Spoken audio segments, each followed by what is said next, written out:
Imagine this. You're working the night shift at a small factory on the edge of a rice field in Thailand. It's quiet, too quiet. Most of your co-workers have clocked out. The machines are off. Only the hum of the fluorescent lights and the buzz of insects outside keep you company. You're bored, scrolling your phone at the security desk, watching the CCTV monitors out of the corner of your eye. Row after row of silent images. The front gate, the loading bay, the long dirt road that leads past the ponds and into the village. Nothing ever happens. Until one night in 2017, something does. Something you still don't have words for. Something that parts of Thailand call Krasue. Before we get to that factory, we need to talk about what a Krasue is. If you grew up in Thailand, Cambodia, or Laos, you probably already know. If you didn't, this is the nightmare. At night, usually after midnight, a woman's head detaches from her body, just the head, dragging a tangle of glowing, dripping organs behind it. Heart, lungs, intestines, still connected and trailing like roots. It floats through the air, searching for blood, for fetuses, for raw meat, for anything wet and warm. Sometimes it hovers outside windows. Sometimes it feeds on livestock, chickens, pigs. Sometimes, villagers say, it goes to the hospital to drink the blood of the dying. By dawn, the Krasue must return to its hidden body, usually kept in a house, a shed, or the forest. If someone moves or destroys the body before the head returns, the spirit is trapped. It becomes something worse. For most people, Krasue is just a ghost story. Something your grandmother used to scare you into coming home before dark. But in certain parts of rural Thailand, especially in the northeast, sightings are still reported. Lights in the rice fields that aren't lanterns. Head-shaped shadows drifting above the ground. Animals found dead, throats torn open, organs missing. Most of these stories never leave the village. One did, because there was CCTV. Our story takes place in Chachoengsao, a province east of Bangkok, not too far from the city, but rural enough that the factories sit beside rice fields and fish ponds. People there still talk about spirits. In late 2017, there was a small food processing factory on the edge of one such village. It wasn't famous. It didn't make the news often. It produced dried seafood and snacks, employing locals from the nearby houses. The factory had a front gate, a narrow dirt road, and a strip of rice fields at the back. Like most places, it also had a CCTV system. 8 cameras, low resolution, black and white at night. One of those cameras faced the back fence and the dark open space beyond. That's where it started.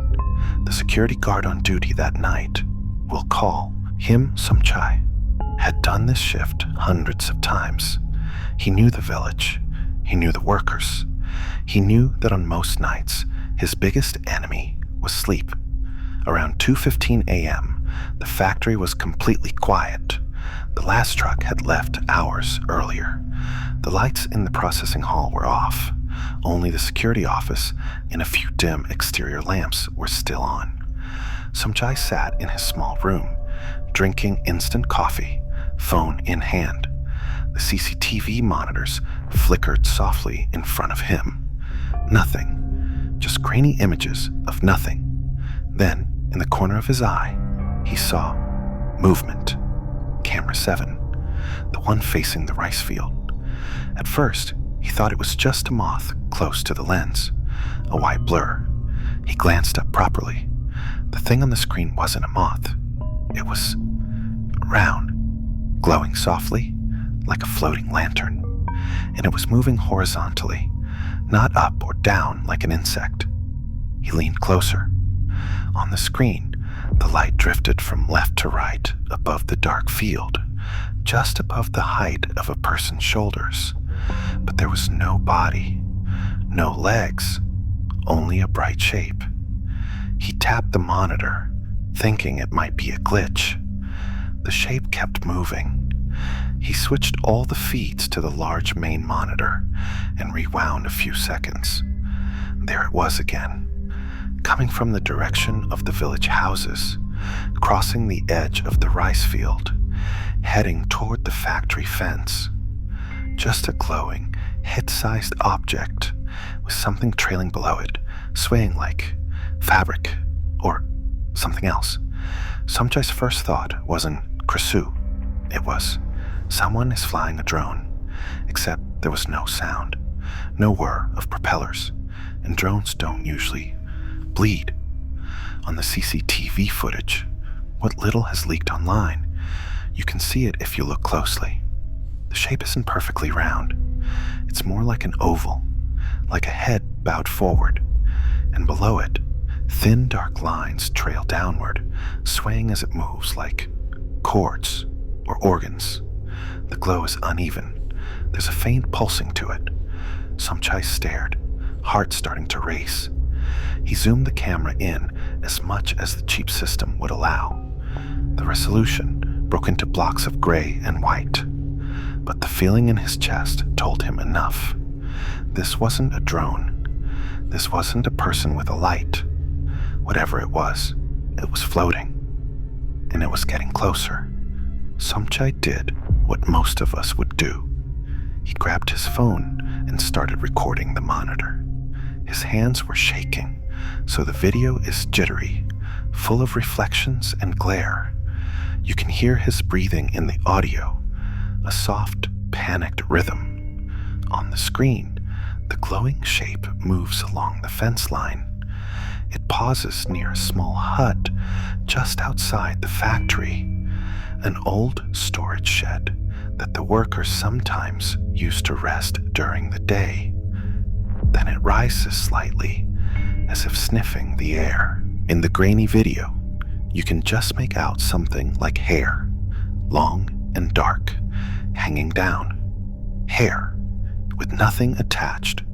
Below that, thinner lines, dripping with something that doesn't reflect light the way metal would. One of the online commenters, who later examined the video, claimed you could see intestines. Others insisted it was just compression artifacts.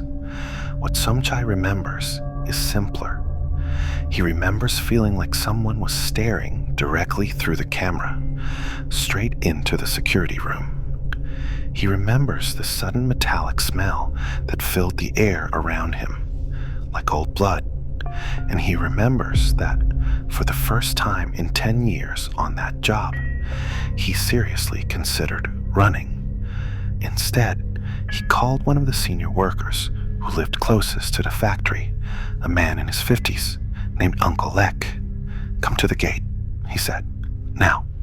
When Lek arrived a few minutes later on his motorcycle, Somchai was outside, pale, sweating, clutching his phone. He didn't explain. He just pointed at the back of the factory. By then, the glowing shape had moved closer to the building itself. Both men stood in the darkness beside the loading bay, staring out toward the faint line of trees and the field beyond. At first, they saw nothing. Then, above the bushes, something pale rose slowly into view. Lek would later describe it like this. It was like a woman's head, but wrong. The face was turned slightly down, so I couldn't see it clearly, only the chin and hair. Underneath, I thought it was cloth hanging. Then I realized cloth doesn't shine like that, and cloth doesn't drip.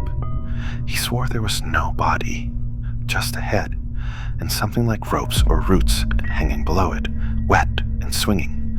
No sound of wings, no sound of a drone, only the distant croak of frogs and the buzzing of insects. Both men froze.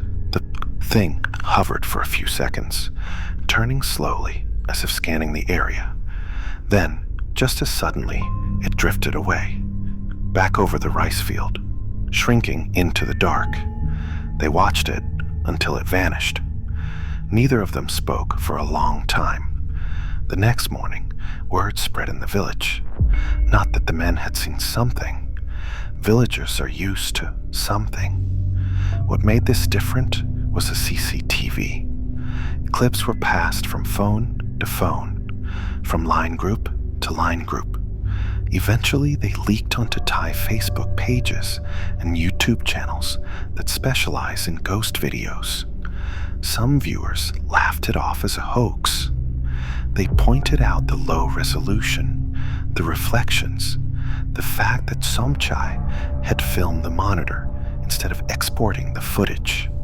Others took it as proof, not just of the Krasue, but of many things. That the land was angry, that someone in the village had been cursed, that a woman had died badly nearby. One story circulated that a woman in the village had secretly aborted a pregnancy and thrown the remains into the pond. Another said there had been a car accident on the road by the field years earlier, a pregnant woman dying before making it to the hospital. None of these rumors were ever confirmed, but they spread fast, faster than the video. What did happen, according to multiple workers at the factory, was this. For weeks after the incident, the night shift became impossible to fill. Workers refused to stay alone after midnight. Some insisted that the lights at the back of the building flickered when they walked past. Others claimed they saw a floating light in the distance while cycling home. One woman swore she woke up to find something wet on her window, as if something had smeared blood in a long curve across the glass. Chickens in one nearby house were found one morning with their throats ripped out, bodies left uneaten except for their organs. The owner blamed dogs. His grandmother blamed the Krasue. Somchai himself quit the job within a month. He told a relative, "It's not just what I saw. It's the feeling that it saw me, like it remembered my face."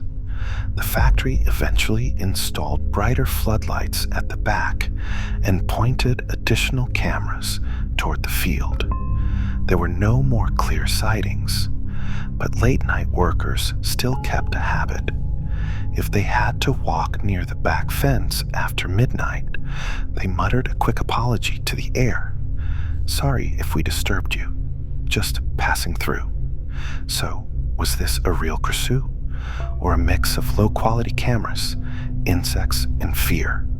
The footage is low resolution, filmed off a monitor, easy to fake. There are no multiple angles, clearly showing the same object. Insects close to a lens can look huge and glowing. Reflections from passing motorbikes or distant houses can create floating lights. They say the human brain is excellent at seeing faces where there are none. Once someone says, "Krasue," every blob becomes a head and every streak becomes organs. On the other hand, believers argue. Both Somchai and Lek saw the shape with their naked eyes, not just on camera. The movement described, slow, horizontal, floating above the field, is hard to explain with insects or car lights. The detailed local stories of chickens, killed, strange smells, and other sightings fit a very old pattern of Krasue accounts across Thailand and Laos. They say that in rural places, where the line between the living and the dead feels thinner, cameras sometimes catch what our eyes were never meant to see. Maybe the truth is somewhere in between. Maybe the video is just a trigger, a piece of ubiquitous evidence that villagers wrapped an older fear around. Or maybe the Krasue has simply adapted to the 21st century, no longer just drifting around bamboo houses and dirt paths, but now gliding past CCTV cameras and factory walls, half seen in glitchy pixels and compression noise. What makes stories like this powerful isn't just the ghost itself. It's what they say about the places we work and live. Factories built on former rice fields. Villages pressed up against industrial estates. Spirits of older beliefs swirling in the floodlights and security cameras of modern Thailand. For the people of that village, the question wasn't, is this scientifically proven? It was, do I feel safe walking past that field alone at night? For many of them, the answer, for a long time, was no. So what do you think? Was the glowing shape on the Chachoengsao factory cameras a real Krasue? A clever hoax? A trick of light and insects made monstrous by fear? Have you ever seen videos of Krasue or similar ghosts from Thailand, Cambodia, or Laos? Would you be willing to work the night shift, alone, in a factory beside a rice field, knowing that somewhere out there, something might be floating just above the ground, looking for blood? Let us know your thoughts and your stories in the comments. And if you want more true and true-inspired ghost stories from across Asia, don't forget to subscribe. Until next time, stay safe and stay aware.